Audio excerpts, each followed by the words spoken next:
Hello friends, मेरा नाम विकास शर्मा है और हम यहाँ पे मैकेनिकल का पूरा कोर्स कर रहे हैं। इसके अंदर अभी हमारे सब्जेक्ट स्ट्रेंथ ऑफ मटेरियल चल रही है और स्ट्रेंथ ऑफ मटेरियल में अभी तक हमने shear force and bending moment diagram तक कंप्लीट कर लिया है। तो आज हम स्टार्ट करेंगे बेंडिंग स्ट्रेसेस इन बीम्स कि किस टाइप से ये लगती है, कौन मतलब कहाँ पे कंप्रेसिव लगेगी, कहाँ पे टेंशन लगेगी। तो चलिए स्टार्ट करते हैं बेंडिंग स्ट्रेस इन बीम। तो सबसे पहले हम देख लेते हैं कि होता क्या है। लाइक अगर कोई सी बीम है यहाँ पे, इस पर अगर हम मोमेंट लगाते हैं, हम मोमेंट के बारे में डिस्कस कर चुके हैं। एम मास में मोमेंट लगाया मानिए, तो हमें ये पता है कि ये अपनी शेप चेंज कर लेगा, स्टेप से हो जाएगा थोड़ा। ये चीज़ तो हम फील भी कर सकते हैं वैसे। तो ये चीज़ जब ऐसा हो जाएगा तो हम यहाँ पे देख सकते हैं कि इसकी जो लेंथ है ये थोड़ी कम हो गई और इसकी लेंथ बढ़ जाएगी। जब लेंथ कम हो गई और पहले इतनी लेंथ थी और लेंथ कम हो गई, इसका मतलब इस पर कंप्रेसिव फोर्स लगा है और इसकी लेंथ बढ़ गई। इसका मतलब क्या हुआ, इस पर कंप्रेसिव फोर्स लगा है तो इस पर फोर्स किस साइड लगा होगा, अंदर की साइड, इस टाइप से लगा होगा। और इस वाले पे टेंसाइल से बाहर की साइड लगा होगा इस पर, क्योंकि इसकी लेंथ बढ़ गई है। तो ये जो स्ट्रेस होती है, ये कंप्रेसिव स्ट्रेस और टेंसाइल स्ट्रेस या इसके ऊपर आई, जो इसका एक अलग से ये फाइबर है, इसकी जो लेयर्स होती हैं किसी बीम की, लाइक अगर कोई सी बीम ऐसे है, इसके ऊपर की लेयर हो गई, फिर नीचे की हो गई, मतलब लेयर बाय लेयर होता है ना, कोई सा मटेरियल होता है, तो उसके उस लेयर्स को हम फाइबर्स कहते हैं। तो इसकी जो अपर फाइबर है उसके ऊपर तो कंप्रेसिव आ गया, और जो लोअर वाला है इसके ऊपर टेंसाइल चल रहा है। तो ये जो स्ट्रेसेस होती हैं इनको हम बेंडिंग स्ट्रेस बोलते हैं। देखिए, इसको हम सही ढंग से एक दूसरे उसमें जानते हैं कि किस टाइप से होता है ये। मान लीजिए मतलब 3D व्यू में हम इसको देखते हैं कि अगर हम इसको 3D व्यू में देखें, ये कुछ इस टाइप से होगा। इसके ऊपर अगर हम यहाँ पे वो लगाते हैं मोमेंट, इस टाइप से मोमेंट लगाया, ये इसका क्या हो गया यहाँ पे एरिया, क्रॉस सेक्शनल एरिया ये, तो क्योंकि ये परपेंडिकुलर है इसकी, ऐसे जैसे कि ये बीम है तो इसको हमने इस टाइप से मोड़ रहे हैं इसे, देखिए इस टाइप से, तो ये इस टाइप से हो रहा है। और यहाँ पर ये क्या होता है, उसका अपर फाइबर अभी हम बात कर चुके हैं। इस पर जो ऊपर की जो लेयर होती है पूरी लेयर है, तो इसको जब हम ऐसे इसे बेंड करेंगे तो ये बेंड हो जाएगा और ऊपर की साइड कंप्रेसिव आ जाएगा इस पे, इस वाले पे ये वो कंप्रेसिव इस टाइप का अंदर की साइड, नीचे वाले पे टेंसाइल आ जाएगा, जो हम यहाँ पे डिस्कस कर चुके हैं। ये हम 3D के अंदर देख रहे हैं। अब यहाँ पे हमें देख रहे हैं कि अगर ये कंप्रेसिव, जैसे कि हम इस वाला जो क्रॉस सेक्शन है इसको हम यहाँ पे अलग से ड्रॉ करते हैं, इसको सीधा का सीधा हम इसको ड्रॉ करते हैं तो ये इस टाइप से आएगा यहाँ पे। और अगर हम इसको देख रहे हैं कि अगर ये कंप्रेसिव लग रहा है यहाँ पे, तो कंप्रेसिव लग रहा है तो इस कारण से हम ये देखते हैं कि इसकी लेंथ है जो कम हो रही है। तो हमें ये पता है कि अगर इसकी लेंथ यहाँ पे कम हो रही है तो इस डायरेक्शन में इसकी बढ़ेगी। अगर यहाँ से इसकी लेंथ कम हो रही है तो इस डायरेक्शन में इसकी लेंथ बढ़ जाएगी। तो इस कारण से क्या होगा, देखिए ये जो है ये लाइन ये वाली है, तो ये वाली क्या हो रही है यहाँ पे, बढ़ेगी यहाँ पे, क्योंकि ये जो इसकी टोटल लेंथ है ये तो कम हो रही है यहाँ पे, और यहाँ पे कम हो रही है तो फिर यहाँ से ये बढ़ जाएगी। इस कारण से ये यहाँ पे बढ़ गई। और ये जो है नीचे वाला, ये वाली जो लेंथ है, ये इस पर क्या लग रहा है, टेंशन लग रहा है। टेंशन मतलब इसकी लेंथ बढ़ रही है, ये वाली जो लेंथ है ये क्या हो रही है, बढ़ जा रही है, और ये बढ़ेगी तो फिर इस कारण से ये वाली जो लेंथ होगी ये कम हो जाएगी। ये होगा ही होगा। अगर इसकी ये शीट है, आप ये मान लीजिए इसके ऊपर की जो ये फाइबर है ये इस शीट को मान लीजिए, अगर इस शीट को मैं इधर से खींच दूंगा दोनों साइड से यहाँ से, तो हमें पता है कि इधर से कम हो जाएगा। आपने इस चीज़ तो फील की होगी ऑलरेडी। और अगर इस चीज़ को अगर मैं यहाँ से कंप्रेस कर दूँगा, दबा दूंगा यहाँ से इस चीज़ को, तो ये यहाँ से निकल जाएगा, यहाँ से बढ़ जाएगा। वैसा यहाँ पे हुआ है, अगर यहाँ से इसको दबाया तो यहाँ से ही बढ़ गया, तो यहाँ ये वाली जो बढ़ गया, ये वाली ये लेंथ यही तो है, और ये यहाँ पर ये, तो ये क्या हो गई, ऐसे बढ़ गई यहाँ तक, ये मान लीजिए। और फिर यहाँ पर जो ये लेंथ है ये यहाँ पर बड़ी है तो ये यहाँ पे कम हो गई, तो इसका मतलब ये यहाँ तक आ गई। तो एक्चुअल का एरिया फिर ये कैसा हो जाता है, इस टाइप का। ये जो एरिया है ये इस टाइप का हो जाता है। पर ये चीज़ क्या होती है, हम नेगलेक्ट कर देते हैं यहाँ पे, ये हमें मानते नहीं है कि इस टाइप से हो गया। हम मानते हैं कि ये पूरा का पूरा अभी भी स्क्वायर ही है, ये हमारा अजम्पशन रहता है। इसी चीज़ को हमने नाम दिया था प्रिज्मेटिक। अगर आपको याद हो तो हम सबसे पहले जो अजम्पशंस लिए थे उसके अंदर में था कि bar should be and prismatic, कि उसका क्रॉस सेक्शन हो रहा होगा वो सेम ही रहेगा। तो ये क्रॉस सेक्शन था, ये बाद में चेंज हो गया, ऐसा हो गया, पर हमने इसको माना नहीं, तो ये ऐसा ही रहेगा। तो इसके जो कुछ अजम्पशंस हैं वो हम देख लेते हैं। सबसे पहले जो बेंडिंग स्ट्रेस स्टार्ट करेंगे इससे पहले,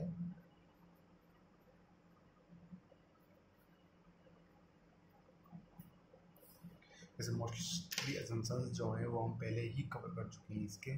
सबसे पहला तो वही था, होमोजीनियस होगा हमारा,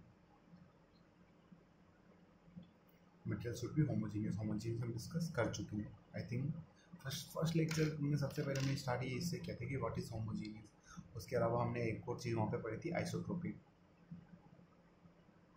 material should be isotropic. Third फिर हमने प्रिज्मेटिक होना चाहिए वो, जिसका हमने यहाँ पे यूज़ भी किया। तो हमारा अजम्पशन जो तीसरा होगा वो ये जो इंपॉर्टेंट अजम्पशन है वो मैं आपको बता दे रहा हूँ। ये चौथा जो होगा यहाँ पे वो होगा कि यंग मॉडुलस जो है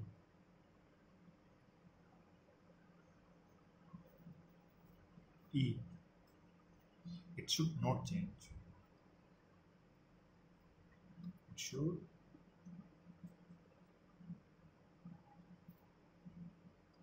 not change. नॉट चेंज का मतलब ये कि यहाँ पे जो ऊपर वाले पे तो कंप्रेसिव लग रहा है और नीचे वाले पे टेंसाइल लग रहा है, तो ऐसा हो सकता है कि कंप्रेसिव के अंदर कमियाँ ज़्यादा हो जाए ये यंग मॉडुलस, और टेंसाइल में कमियाँ ज़्यादा हो जाए, और ऐसा होगा। तो पर इस चीज़ को भी फिर हम नेगलेक्ट कर देंगे कि नहीं, ऐसा नहीं होगा, हमारा जो यंग मॉडुलस है वो हमेशा सेम ही रहेगा। आई थिंक आपको ये चीज़ पूरी क्लियर हो गई होगी कि किस टाइप से होता है, कौन सी बेंडिंग स्ट्रेस होती है, क्या होती है। चलिए आगे देखते हैं। जो कुछ अब टर्म्स हैं जैसे कि प्योर बेंडिंग एक वर्ड होता है, ये होता है क्या है ये हम समझते हैं। प्योर बेंडिंग, और इसको एक और नाम से बोल देते हैं सिंपली बेंडिंग।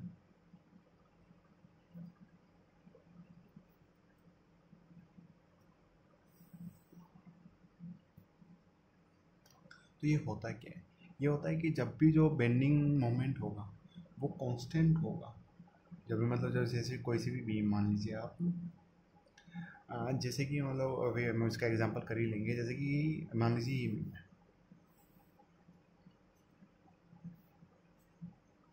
यहाँ पे इस साइड से पी लग रहा है और यहाँ पे पी लग रहा है लोड, तो हमें ये पता है कि सिमेट्री है, तो हमें यहाँ पे लोड निकालेंगे तो पी आ जाएगा, वो भी यहाँ पर भी पी आ जाएगा और यहाँ पर भी पी आ जाएगा।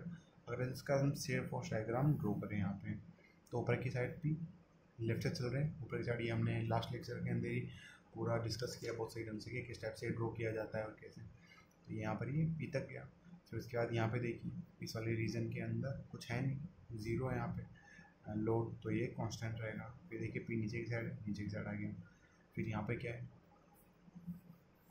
ज़ीरो, तो ये ज़ीरो रहा। फिर नीचे की साइड पी, फिर यहाँ पर कांस्टेंट है, फिर ये ऊपर की साइड ये पॉजिटिव है और ये नेगेटिव है। ये क्या है शेयर फोर्स डायग्राम। इसका हम बेंडिंग मोमेंट डायग्राम भी अब देख लेते हैं। अगर हम बेंडिंग मोमेंट डायग्राम इसका देखते हैं तो यहाँ पे क्या होगा, ये ऊपर की साइड यहाँ पे, तो यहाँ पर स्टार्टिंग सिंपली सपोर्टिव व्यू में स्टार्टिंग में और एंड में तो क्या होता है ज़ीरो होता ही होता है।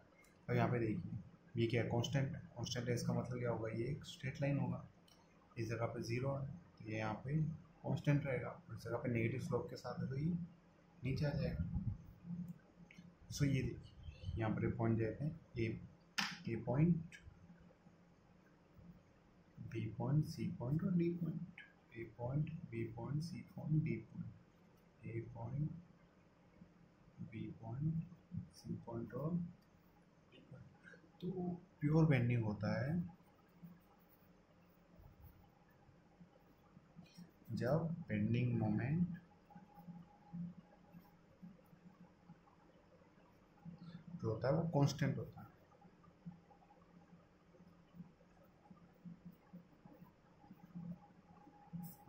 जब भी बेंडिंग मोमेंट कांस्टेंट होगा तो हम उसके अंदर प्योर बेंडिंग होगा। बेंडिंग मोमेंट कांस्टेंट से मतलब क्या होगा कि जो उसका जो डिफरेंशिएशन होगा दैट शुड बी ज़ीरो, और ज़ीरो का मतलब क्या होगा कि शेयर फोर्स है उस जगह पे ज़ीरो होना चाहिए, उसी को हम प्योर बेंडिंग बोल देते हैं। जहाँ पे शेयर फोर्स 0 हो और बेंडिंग मोमेंट कांस्टेंट हो। यहाँ पे देखिए, यहाँ पर शेयर फोर्स क्या है, 0, और बेंडिंग मोमेंट क्या है, इस जगह कांस्टेंट है। तो BC रीजन के अंदर क्या है, प्योर बेंडिंग। आई थिंक आपको ये चीज़ क्लियर हो गई होगी प्योर बेंडिंग क्या होता है। ये जो टर्म है, जो प्योर बेंडिंग हो, ये सिंपली बेंडिंग कि इसका मीनिंग क्या है। इसका मीनिंग सीधा सा यही होता है कि जहाँ पे बेंडिंग मोमेंट कांस्टेंट रहे। कांस्टेंट मतलब उसका डिफरेंशिएशन 0 हो, और बेंडिंग मोमेंट का डिफरेंशिएशन क्या होता है, शेयर फोर्स। इसका मतलब है शेयर फोर्स 0 हो, शेयर फोर्स यहाँ 0, और यहीं से इसकी डेफिनेशन आई है। एक्चुअल में ये कोई एग्जांपल नहीं है, एक्चुअल में यहीं से इसकी डेफिनेशन आई है कि प्योर बेंडिंग होता क्या। ये पूरा हमारे में आ चुका है हमें ये चीज़। हम नेक्स्ट देखते हैं। हम यहाँ पे एक टर्म यूज़ होता है, न्यूट्रल एक्सिस क्या होता है।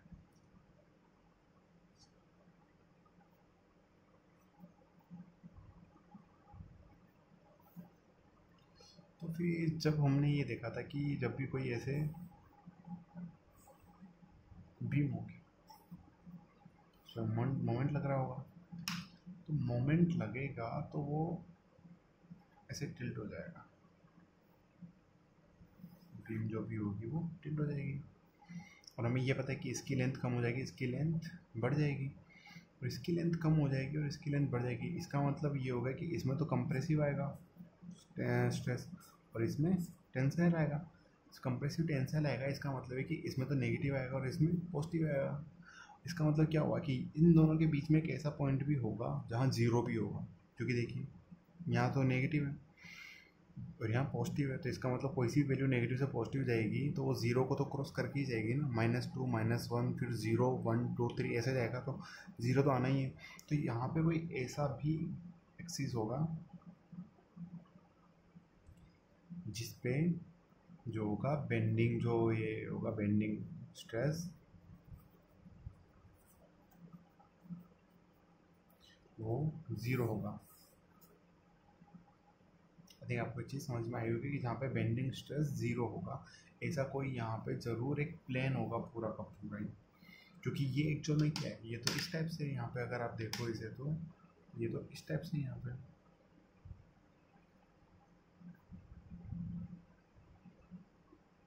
इस टाइप से यहाँ पे, तो ये तो बीम, तो ये तो हमें वैसे दिख रहा है ना, यहाँ से ऐसे दिख रहा है। पर इसको आप ऐसे टिल्ट करके देखो तो इस टाइप से प्लेन है ना ये, तो अभी तो आप इसको ऐसे देख रहे हो। तो फिर यहाँ पर एक पूरा का पूरा यहाँ पे एक प्लेन होगा इस टाइप से।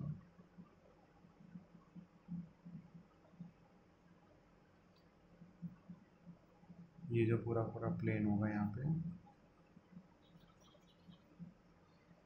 ये क्या होगा, इसके इसके ऊपर जो होगा बेंडिंग स्ट्रेस 0 होगा। तो इस चीज़ को हम बोल देते हैं न्यूट्रल प्लेन, न्यूट्रल एक्सिस नहीं, न्यूट्रल प्लेन। न्यूट्रल प्लेन या फिर न्यूट्रल फाइबर, इसकी जगह हम फाइबर यूज़ कर सकते हैं, क्योंकि हमें पता है कि फाइबर क्या होता है, लेयर बाई लेयर, तो ये एक लेयर ही हो गई। फिर हम ये देखते हैं कि जो ये क्रॉस सेक्शन है यहाँ पे, ये न्यूट्रल प्लेन को इस क्रॉस सेक्शन पे जहाँ काटता है, इस क्रॉस सेक्शन को अगर मैं इधर बनाऊँ तो ये इस टाइप से आएगा, और ये न्यूट्रल प्लेन है, इसकी यहाँ पे काट खा रहा है इस वाली लाइन पे। ये जो लाइन होगी, इस लाइन को बोल देते हैं न्यूट्रल एक्सिस।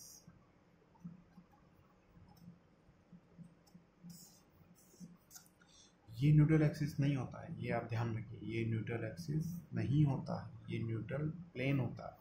न्यूट्रल एक्सिस सिर्फ ये एक एक्सिस हो सकता है। अब आप ही बताओ, ये तो प्लेन है ना, हाँ, तो फिर ये एक्सिस कैसे नाम दे सकते हैं इसको। एक्सिस तो क्या हो सकती है, सिर्फ एक लाइन हो सकती है, और यहाँ पे देखिए एक लाइन है, क्योंकि ये जो है ये वाला, यही तो हमने यहाँ पे बनाया है, इसका मतलब ये। और इसका क्या मतलब हुआ कि इसके ऊपर जो है, क्योंकि न्यूट्रल का मतलब क्या होगा, इस पे बेंडिंग जो होगा, स्ट्रेस जो होगा, सिग्मा बेंडिंग स्ट्रेस, वो 0 होगा। इसका मतलब क्या हुआ, इसके ऊपर और नीचे अलग अलग हुआ। इस वाले केस के अंदर तो ऊपर कौन सा आ रहा है, कंप्रेसिव, नीचे टेंसाइल। आई थिंक ये चीज़ आपको क्लियर हुई होगी किस टाइप से है ये, कि न्यूट्रल प्लेन क्या होता है, न्यूट्रल एक्सिस क्या होता है, किस टाइप से ये चीज़ डिफाइन की गई है। ये न्यूट्रल एक्सिस नहीं होता, न्यूट्रल एक्सिस सिर्फ ये प्लेन होता है, क्रॉस सेक्शन वाला जो होता है, इस वाले प्लेन को ही हम न्यूट्रल एक्सिस बोल देते हैं। इस वाले प्लेन पे जहाँ पे न्यूट्रल प्लेन है उस इस वाले जो क्रॉस सेक्शन है इसको जहाँ काट रहा है उस वाली लाइन को हम न्यूट्रल एक्सिस बोलते हैं। इसमें आपको क्लियर हुआ होगा। चलिए हम ये देख लेते हैं कि और इक्वेशन ऑफ जो प्योर बेंडिंग के जो इक्वेशन है जो हम काफ़ी बार यूज़ करते हैं वो कैसे ड्राइव होते हैं, कि जो इक्वेशन ऑफ प्योर बेंडिंग।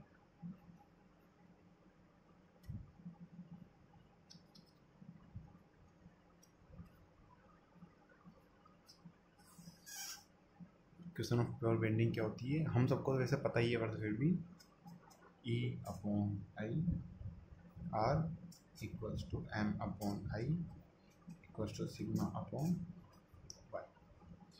ये क्या है यहाँ पे, यंग मॉडुलस,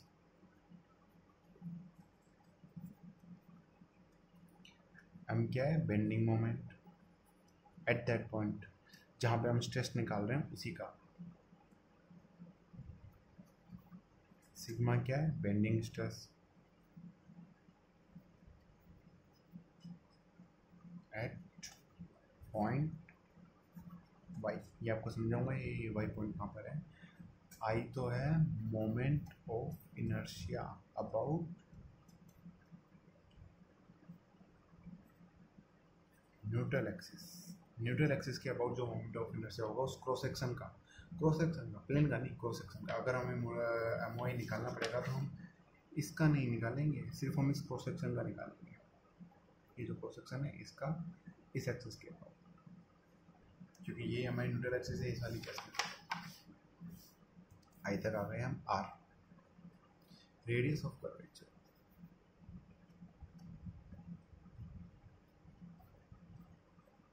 और हमें जानना है कि रेडियस ऑफ कर्वेचर क्या होता है, ये वाई क्या है।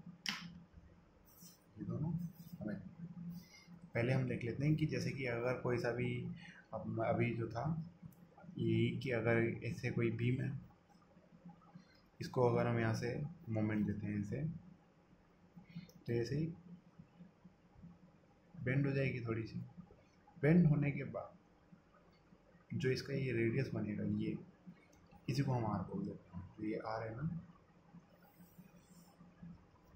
ये वाला आर है, ये रेडियस ऑफ कर्वेचर। जो ये बेंड होने के बाद जो आर आएगा ये मीन आर होता है, ये मिडल का होता है, न्यूट्रल एक्सिस का, ऊपर का नहीं होता है, मिडल यहाँ तक का। ये जो आर होगा इसी को हम आर बोलते हैं। ये रेडियस ऑफ कर्वेचर जो आर यहाँ पे यूज़ किया गया है।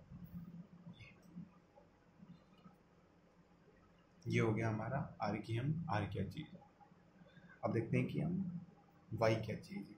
वाई है जैसे कि कोई भी इसका यहाँ पे क्रॉस सेक्शन होगा, कोई सा भी हो, जैसे कि हम रेक्टेंगल मान लेते हैं इसको, कि अभी रेक्टेंगल है यहाँ, अब ये रेक्टेंगल है तो ये इस टाइप से रेक्टेंगल हो गया। ये क्रॉस सेक्शन हो गया, यहाँ पे न्यूट्रल एक्सिस को एन से डिनोट कर किया जाता है। न्यूट्रल एक्सिस है, अब न्यूट्रल एक्सिस है, अब हमें यहाँ पे बेंडिंग स्ट्रेस निकालना है। कौन से पॉइंट पे, मान लो इस पॉइंट पे, इस वाला जो फाइबर होगा ये इस पे, क्योंकि ये तो सेम ही होगा ना, इस वाला जो है फाइबर, इसके ऊपर हमें बेंडिंग स्ट्रेस निकालना है। तो इस वाले फाइबर की जो इससे डिस्टेंस होगी ये वाई होगा, ये वाई होगा। ये न्यूट्रल एक्सिस से जो डिस्टेंस है इस फाइबर की वो कितनी है, वो वाई है। आई थिंक आपको एक चीज़ समझ में आई होगी।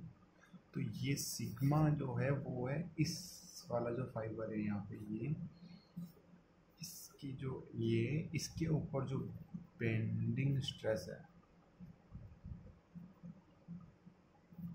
वो सिग्मा है यहाँ पे। और इस वाले न्यूट्रल एक्सिस से जो इसकी डिस्टेंस है वो वाई है। मैक्सिमम कितना हो सकता है, ये जो इसकी लेंथ है इसका हाफ ऊपर की साइड जो भी होगा वो वाई हो सकता है, उसकी मैक्सिमम लेंथ यहाँ तक हो सकती है। सो आई थिंक आपको पूरे की पूरी इक्वेशन क्लियर हो गई होगी। हमारे काफ़ी ज़्यादा इंपॉर्टेंट है। इसके अंदर एम क्या है, इस वाला जो ये क्रॉस सेक्शन होगा इसका, इसके ऊपर कितना बेंडिंग मोमेंट आ रहा है, ये एम है। आई हमने देख ही लिया, न्यूट्रल एक्सिस के अबाउट जो भी उसका वो है मोमेंट ऑफ इनर्शिया होगा, वो सिग्मा क्या हो गया, बेंडिंग स्ट्रेस इस वाले पॉइंट पे जहाँ पे हमें निकालना है एट पॉइंट वाई पे, जो वाई से डिस्टेंस होगी यहाँ पे distance Y at distance Y. तो वाई हमें देख लिया कि वाई क्या है, और ई हो गया अपना यंग मॉडुलस, और आर रेडियस ऑफ कर्वेचर के किस वाले कर्व में वो बेंड हुआ है। सो आई थिंक आपको पूरा यहाँ पर समझ में आ गया होगा। अगर आपको वीडियो पसंद आया तो प्लीज़ लाइक करें, शेयर करें एंड सब्सक्राइब ज़रूर कर लें।